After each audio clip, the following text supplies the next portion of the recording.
This is Pete Moore on Halo Talks NYC. I am here with the fitness DJ who currently goes by Deekron from the Sharp Body.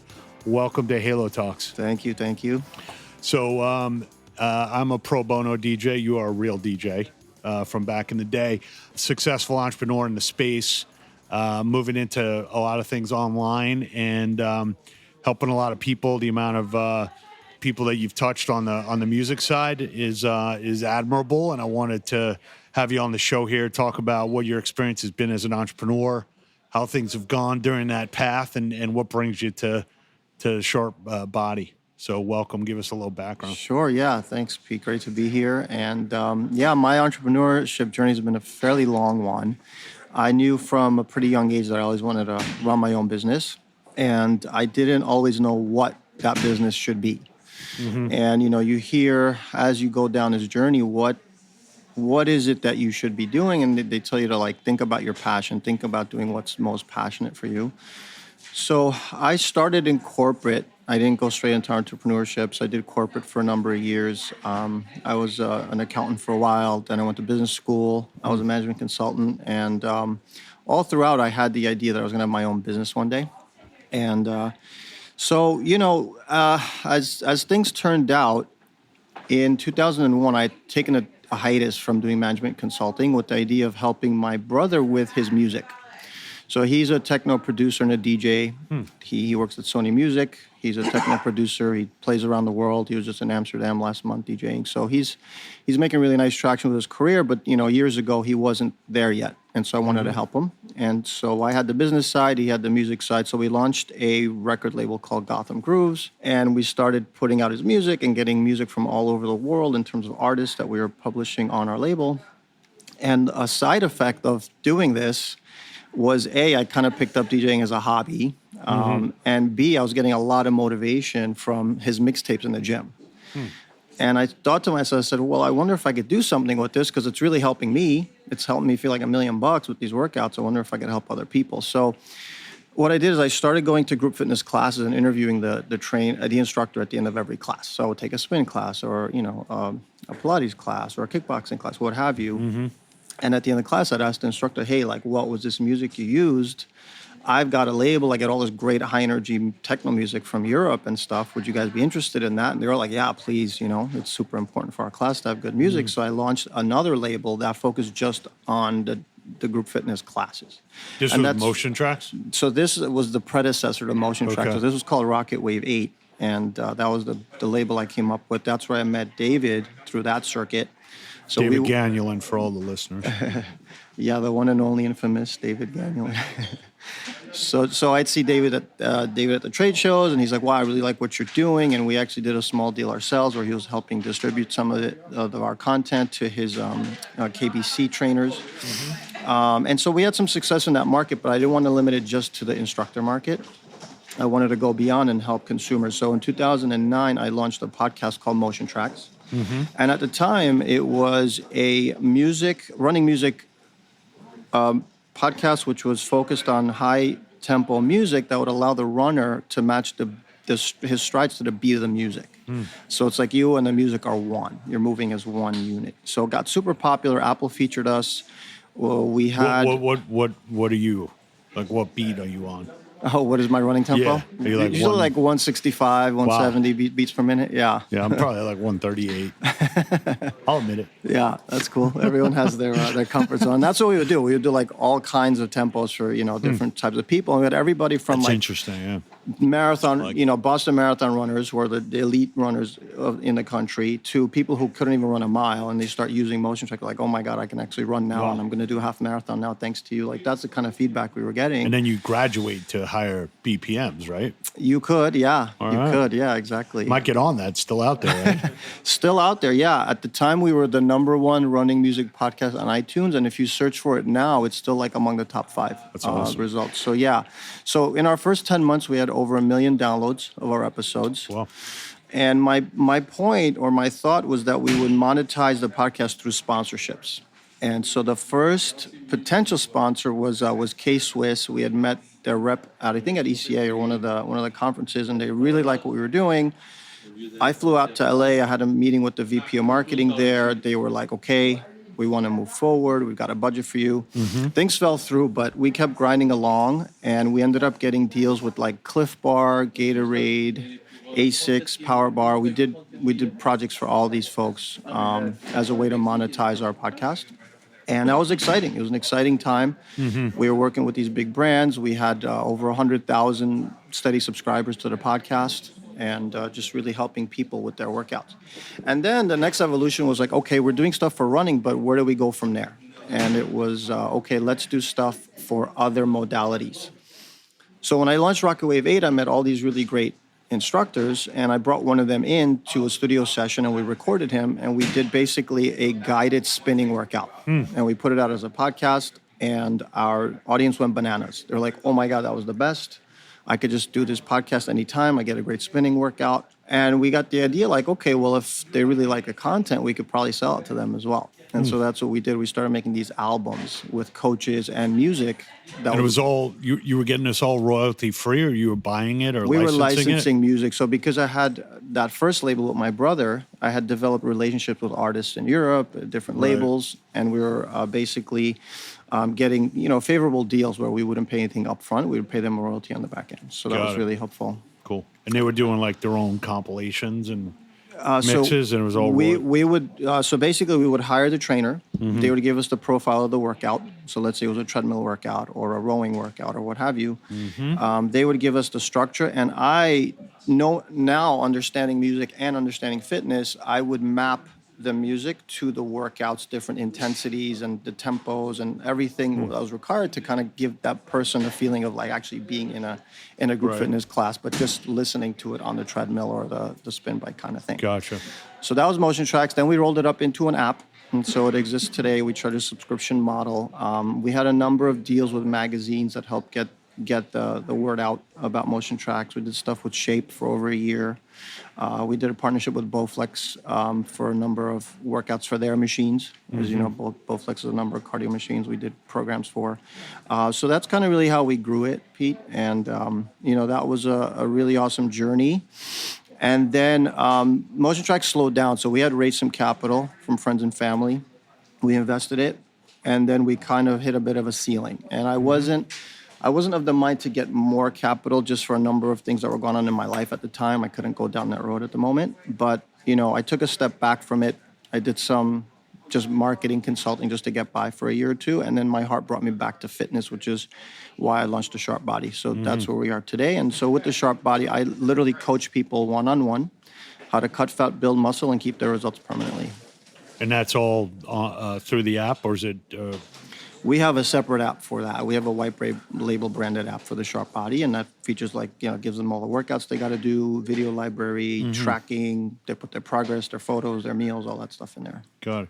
So maybe take a couple of minutes and talk about, what you learned as an entrepreneur. What were some of the high points and the low points? And, you seem like, now you're basically coaching other people on how to live a better, healthier life. At the same time, being an entrepreneur is sometimes, whether you're doing it with your brother or doing it by yourself, it's somewhat of like a lonely place, because you got to be like telling everyone on the, that is looking at you like, I'm awesome, this company's awesome, you got to work with me. And on the back end, you got to be like, hey man, there's a lot of competition, there's royalties, there's paperwork, there's mixes, there's demands.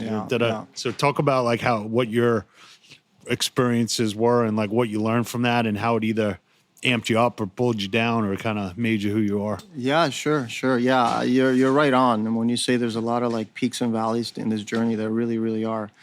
And I think that one of the most important things I've learned, that as an entrepreneur, you really have to learn how to manage yourself.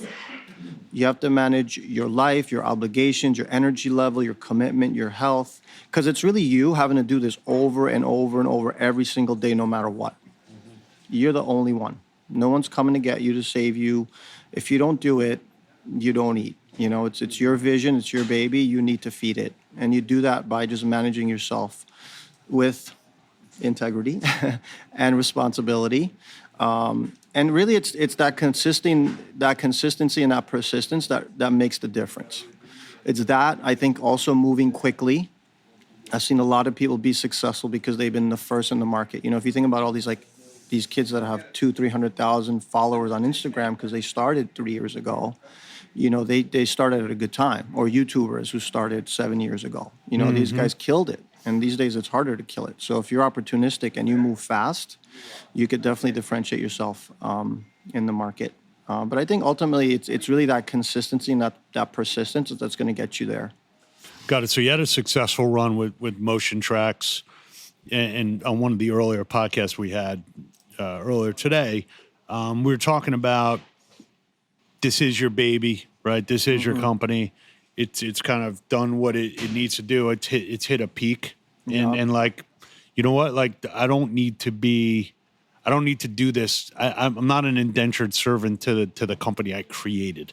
Right. So how did you get to the point where you said, okay, look, I'm going to kind of downshift off of this. We're going to kind of let it do its thing on its own, which will continue to still generate some revenue. Yep. I mean, may not have like my heart and soul on a hour by hour basis, but I'm going to move into something else. So how did you kind of, how did you get comfortable with that decision in your own mind to be able to say, hey, this is my baby, but like, it doesn't really, it's grown up and it's kind of, it does its own thing.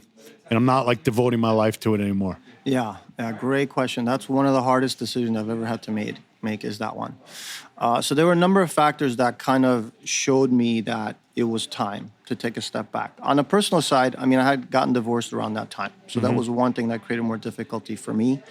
Secondly, I'd felt tired. While Motion Tracks was growing, I always had a next best idea. It was like, okay, we started for running. Well, hey, we can add other exercises. And it was like, hey, now we can make it into an app. And it was like, hey, and we could do these deals to grow it. And when I started running out of those ideas and that inspiration, that to me was one sign that, hey, you may have capped out here. You're saying that you ran out of like the next iteration. I ran out of the next iteration, as well as I've been in a position where I'm like working on like a lot of different deals and working on different portfolio companies, and then like one day I'll just hit the wall and I'll be like, I'm so fucking emotionally, physically, and mentally exhausted. Yes. And I like need to stop for at least a day and turn it off. Yeah. You don't get an off season. Yeah, definitely. It's because of those peaks and valleys, I also started feeling tired. I started feeling burnt out of the constant, running after ad dollars or trying to monetize and, disappointments and hearing no from ad agencies and, all that stuff. It caught up to me. Basically, it caught up to me along with the personal stuff I was going through. And there were some competitors that had entered the market after us, but were much more capitalized. It's like, I'm not going to be able to compete with these guys unless I raise money again. And I didn't have it in me at that time to go down and do another round. So all those things were like, hey, you should take a step back. And I did. I kind of just was like, okay, I'm just going to let it run. I felt like that was it. That chapter had closed. That's awesome that you had the guts to do that. And I don't think enough entrepreneurs. I was just with somebody in the Midwest, and the guy's trying an idea, and he kept trying it and trying it to the point where 6 years later, he's still like in that one box. And it's like after year 3, like it worked or it didn't work. Like you can't, now you're kind of like, you're that guy who like stayed in this one thing and try to like continue to like weave the sweater that's not, you got to know when to pivot or get out. I just agree turn it with off. you. And sometimes it is clear, the signs are there, but sometimes it's gray. Sometimes it's just like, you have the ups and downs. You're like, oh, yesterday was awesome. Why would I give this up? And I don't remember how I felt. Yeah. But there are some people. It's interesting. Some of my dad's friends are like, yeah, I had this business, and then I decided to retire, and I just shut it down. I'm like, I never really thought that was an option. I'm like, I thought these things need to like live forever, and they don't. Like they like, hey, I did serve them a purpose, and I'm going to go do something else. And if you are the company, and you can't give it to someone or sell it to someone, then that's the best thing to do. So, I don't think people realize that's like an option. So I wanted you to kind of highlight that, because I think people think that everything's got to live forever, and it doesn't. And it's a good option, because when you're struggling and it's not going anywhere, you're just limiting yourself. You're just kind of beating your head against the wall. And the minute you kind of step away, and you like they say, you allow the energy, the universe's energy to flow again. You're not like blocking it because you're forcing this outcome so much. you step back and you have a much better perspective. And I actually grew a lot from that decision. I grew a lot from stepping away. Like I was like, okay, I'm throwing the towel. You know, my competitor raised $40 million in capital. I can't compete with that. I got to be realistic about that. So, you know, stepping away gave me a new perspective, and I'm really happy with what I'm doing now because I've always had a knack for coaching and a passion for it. And I just never even had to explore it because I was so stuck in motion tracks. But the minute I stepped away, it allowed me to do something I'm good at and that I love, and I'm really helping people at a deep level in their lives. That's great. So, give a little explanation on what the sharp body is and what to expect if I'm a consumer. Sure, absolutely. So really the sharp body, Peter, like I said, it's body transformation coaching. And I use those words very strategically. So yes, you will lose weight. It's designed to help you lose weight and be lean, but the really operative word is transformation. And transformation occurs from the inside out. So in the fitness industry today, there's a lot of temporary solutions. And that's everything from like taking a fat loss pill to, you know, extreme workouts that you can barely do and keep up with, to all kinds of quick fixes. And there's very few things that actually give you results for a lifetime.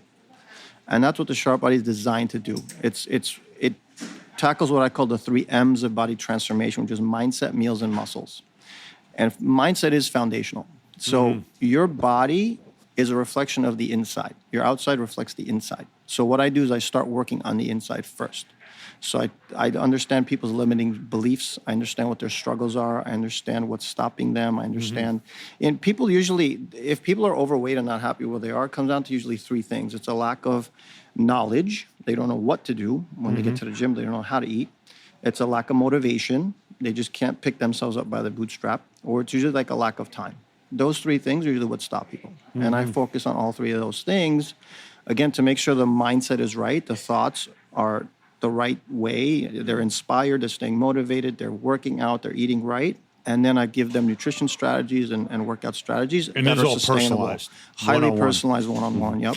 So how'd you go from thousands of clients and thousands of compilations and, you know, and then say, you know what, like, this works. Like, I just want to help like 30 to 50 people at a time, because it's definitely a mind shift on your own. Yeah. Yeah, And that's- what was an even bigger shift is this was never my career. Like I told you, I started in corporate. Yeah. So I was never a personal trainer. And to be honest, I don't even have certifications to this day. My certification is my own body transformations and what I've done for clients. But I'd hired coaches myself and I understood the process. Right. And I had, had my own successes in terms of transforming my body. So I knew that I could do it, but so let's go back to what we said. I stepped away from motion tracks. Right. I did some marketing for a while just to get by. And my heart brought me back to fitness, and I don't know what it was going to be. I was like, this has never been my career. I've never been a trainer, but maybe I can help people. I have a list of I had 70,000 people on my email list. I was like, maybe I could help them with weight loss. And I just threw it out there. I sent an email last May, and I got 6 clients off the bat. And I was like, okay, this is cool. So I started coaching them, and I started developing my processes for what my 12-week program looks like. And I created the assets and the videos and the meal plans and all that stuff. And I was really enjoying it. And I was seeing the challenges that people have and how I got to coach folks. And every client I learned a little more from. And I just kept improving and improving. But ultimately, I had a real passion for it. I could literally do this in my sleep. And that's what they talk about. They say, when you're trying to find your passion and your direction, ask yourself, what would you do for free? What would you do if money didn't matter? Or who would you help for free? Who would you work with if money didn't matter? And for me, when my friends would ask me, hey, dude, I want to get more ripped, what should I do? I would write tons, 3-4 paragraphs in an email just telling them everything they should be doing and solving their problems. And to me, I enjoyed that. And when I thought of oh, people are going to pay me for this, I was like, oh my gosh, that's ridiculous. They're going to pay me for this? I love this. So that was sort of the mindset shift, but it just felt natural because, like I said, I had a knack for coaching and I enjoyed talking about the topic. If it was about something else, I may not have enjoyed it as much. Right. But because I love talking about this stuff every day and I watch videos and read books on it myself, it was very easy to transition to it. So the line is, what would you do if you had to do it for free? Yeah. What would you do if money didn't matter? What would you do all day long? Maybe for some people it's I gardening. mean, I'd probably coach like multiple sports for like kids that are like know how to dribble but don't really know how to like take a jump shot. Basketball. Like that. You're Basketball, passionate about soccer, that. Yeah. tennis. So skills. Yeah. Anything Sports skills. related to like having kids focus on being better and being understanding a team and like propping them up and getting them like stronger, confidence, could be your next startup. determination. Yeah, well, I mean, it's an interesting thing that we're talking about here because you're talking about like, all right, I'm going to start something new. I'm not going to like have like the baggage of the past. I'm actually going to use that list, and then I'm going to put that company on autopilot. I don't think anybody on this listening to these podcasts really like think that that's an option.